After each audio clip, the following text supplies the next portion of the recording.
when someone looking at surveillance tapes recognized Schaefer. What was he doing in New York now? And visiting with Al-Qaeda? Suddenly the rumors about the Wolf's travels in the Middle East made some sense. But what was going on? Inside Federal Plaza, I got a quick, thorough briefing about a terrorist cell that was staying in a small brick building near the Holland Tunnel. It wasn't clear whether Schaefer was still inside. He had entered at 9 the night before, and no one had seen him leave. The others are clearly members of Al-Jihad, I was told by Angela Bell, the information analyst assigned to the counterterrorism squad in New York.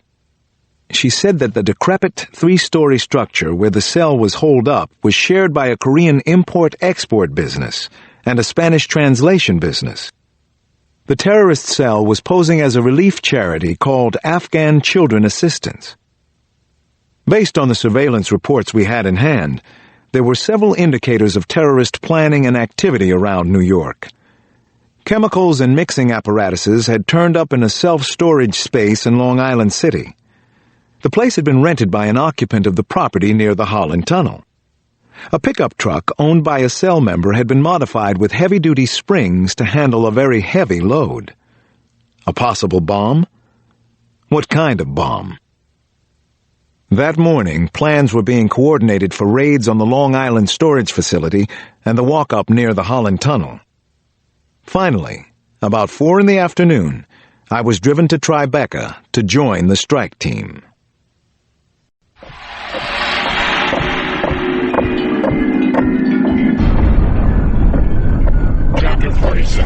Chapter 47. We had been warned not to do this. But how could we obey? What's more, how could anyone expect us to obey when so many lives were in danger? And maybe we could argue that the raid was solely a hit on Al-Qaeda and had nothing to do with the Wolf. Hell, maybe it didn't.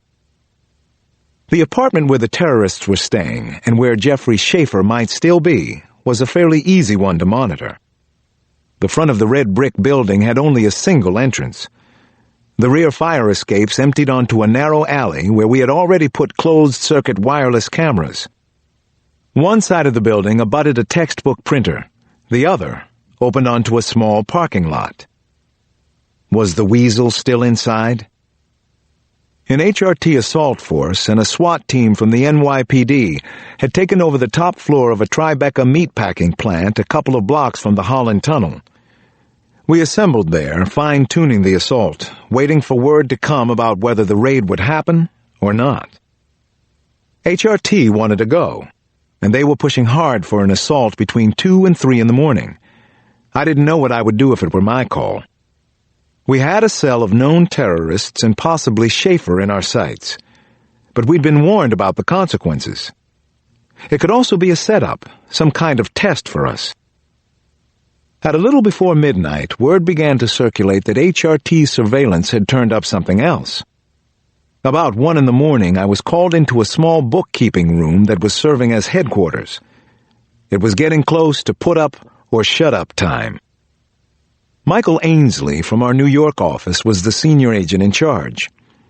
He was a tall, reed-thin, good-looking man with loads of experience in the field, but I had the distinct impression he would have been more comfortable on a tennis court than in the middle of a dangerous mess like this one. "Here's what we have so far from surveillance," Ainsley told the group. "One of HRT's snipers picked up a couple of images and then we shot some more. We think it's all pretty good news. Take a look for yourselves." The visual images had been downloaded to a laptop, and Ainsley played them for us. The video stream was a series of wide and tight shots showing half a dozen windows on the east side of the building. "We were concerned that these windows haven't been covered up," Ainsley pointed out. "These little shits are supposed to be smart and careful, right? Anyway, we've identified 5 males and 2 females inside the building. I'm sorry to say that Colonel Schaefer hasn't shown up on any of the surveillance tapes. Not so far, anyway.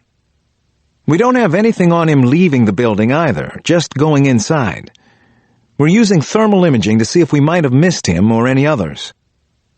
The Washington PD hadn't been able to afford thermal, but I'd seen it work since coming to the Bureau. It picked up heat variances, hotspots, which allowed surveillance to see right through walls. Ainsley pointed to the close-up shot that was on the laptop screen now. "Here's where it gets interesting," he said, and froze a shot showing two men seated at a small table in the kitchen. "On the left is Kareem al-Ilyas. He's number 14 on Homeland Security's hit list. He's definitely Al-Qaeda. Suspected of involvement in the 98 bombings of our embassies in Dar es Salaam and Nairobi. We don't know when he arrived or why, but he sure as hell is here now. The man beside al-Ilyas, Ahmed el-Masri, is big number 8 on the list. He's hot. He's also an engineer. Neither of these bastards was on earlier surveillance tapes. Both must have just snuck into town. For what reason? Under ordinary circumstances, we'd be in that kitchen with them right now, making mint tea for everybody, getting ready for a nice long chat. They have these same pictures downtown and in Washington right now. We ought to hear something soon, one way or the other." Ainsley looked around the room and finally cracked a smile. "For the record, I recommended that we go in, make some tea, have that chat." The small room broke into loud applause. For a brief moment there, it was almost fun.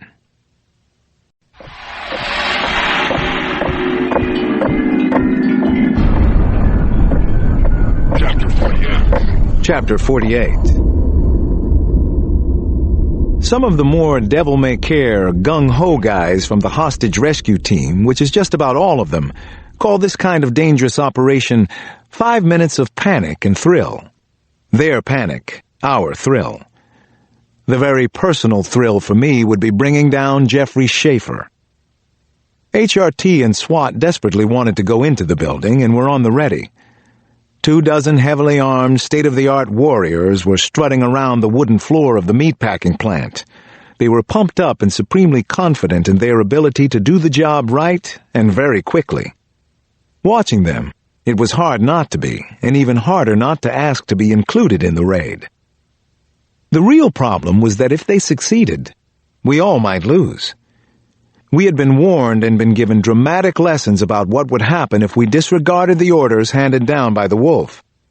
And yet, the men under our surveillance might be his attack team in New York. So what did we do? I knew every detail about the job. Taking down the building would involve full team deployment of the group, including both HRT and NYPD SWAT. There were 6 assault teams and 6 sniper teams, which HRT believed was too many. They didn't want help from SWAT. The HRT sniper teams were called X-Ray, Whiskey, Yankee, and Zulu. Each included 7 members. 1 FBI team was assigned to each side of the building. SWAT would assist on the front and rear only.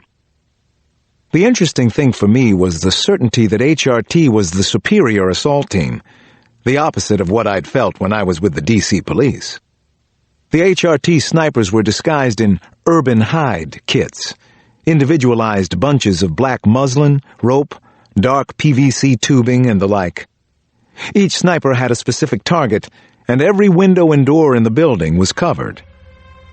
The question remained, were we going in? And was Schaefer still there? Was the weasel in that building right now? At 2:30 in the morning, I joined a 2-man sniper team in the brownstone directly across the street from the targeted one. This was starting to get very intense and very hairy. The snipers were holed up inside a 10-by-10 room. They had made a tent out of black muslin, set back about 3 feet from the window. The window itself was kept closed, and I was given an explanation by one of them. If we get the signal to go, we'll use a lead pipe to knock out the window pane. Seems kind of crude, but nobody's come up with a better option. There wasn't too much small talk in the cramped, hot room, but for the next half hour I got to watch the targeted building through a sniper scope from a backup rifle. My heart was starting to race pretty good now.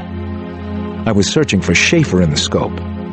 What if I saw him? How could I stay up there? The seconds were ticking away, and I could just about measure them with my own heartbeats. The assault team was the eyes and ears for command, and all we could do was wait for our official orders to come down. Go. No go. I finally broke the silence in the small room. I'm going down on the street. I need to be down there for this.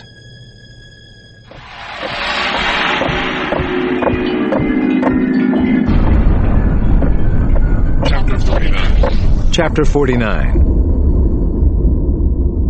This was more like it. I set up with an HRT assault team just around the corner from the terrorist hideout. Technically, I wasn't supposed to be there, so officially I wasn't. But I'd called Ned Mahoney, and he smoothed the way for me. 3 o'clock in the a.m. The minutes passed very slowly, without more news or clarification from command in New York or FBI headquarters in the Hoover Building in Washington. What were they thinking? How could anybody make an impossible decision like this one? Go? No go? Obey the wolf? Disobey and take the consequences? 3:30 came and went. Then 4 o'clock. Still no word from the higher-ups back at headquarters. I got strapped up in a black flight suit with full armor and was given an MP5. The HRT guys all knew about Schaefer and my personal stake in this. The senior agent in charge sat down beside me on the ground. You okay? Everything all right? I was DC homicide. I've gone into a lot of places, a lot of hot spots. I know you have. If Schaefer's in there, we'll get him. Maybe you'll get him. Yeah, maybe I'll blow that creep away after all, I thought. And then, amazingly, we got the order to go. Green light. 5 minutes of panic and thrill. First thing, I heard the snipers breaking windows across the street. Then we were running toward the hideout building. Everybody was strapped up for war, all in black flight suits and armed to the teeth. 2 8-passenger Bell helicopters suddenly appeared and veered in toward the roof of the brick building. They hovered and assault specialists began to fast rope down. One team of 4 was climbing up the side of the building, an amazing sight in itself. Another of HRT's go-to-war slogans flashed through my head. Speed, suspense, and violence of action. It was happening just like that. I heard explosive entry charges blasting outdoors, 3 or 4 different blasts within seconds. There would be no negotiating as part of this assault. We were in. This was good. I was in. Gunshots echoed through the dark halls of the building. Then machine gun bursts came from somewhere above me. I made it up to the 2nd floor. A male with wild, bushy hair came out of a doorway. He had a rifle. Hands in the air, I yelled at him. In the air, high! He understood English. He put his hands up and let the rifle drop. Where's Colonel Schaefer? Where's Schaefer? I screamed at him.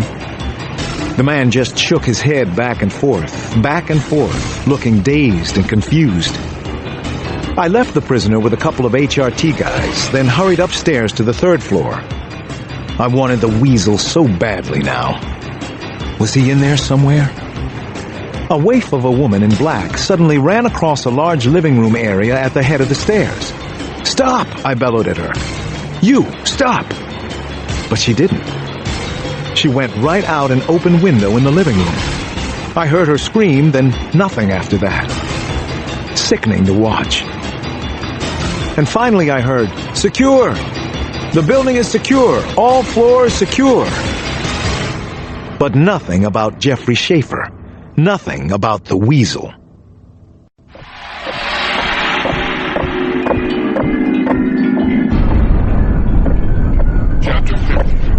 Chapter 50. The HRT and NYPD SWAT teams were swarming around the building. All the doors had been blown off their hinges and several windows were shattered. So much for knock and announce protocol. But the plan seemed to have worked well from what I could see so far. Except for finding Schaefer. Where was that son of a bitch? I'd missed him like this a couple of times before. The woman who'd gone out the top floor window was dead, which is what happens when you plunge head first 3 stories down onto a sidewalk. I congratulated a few HRT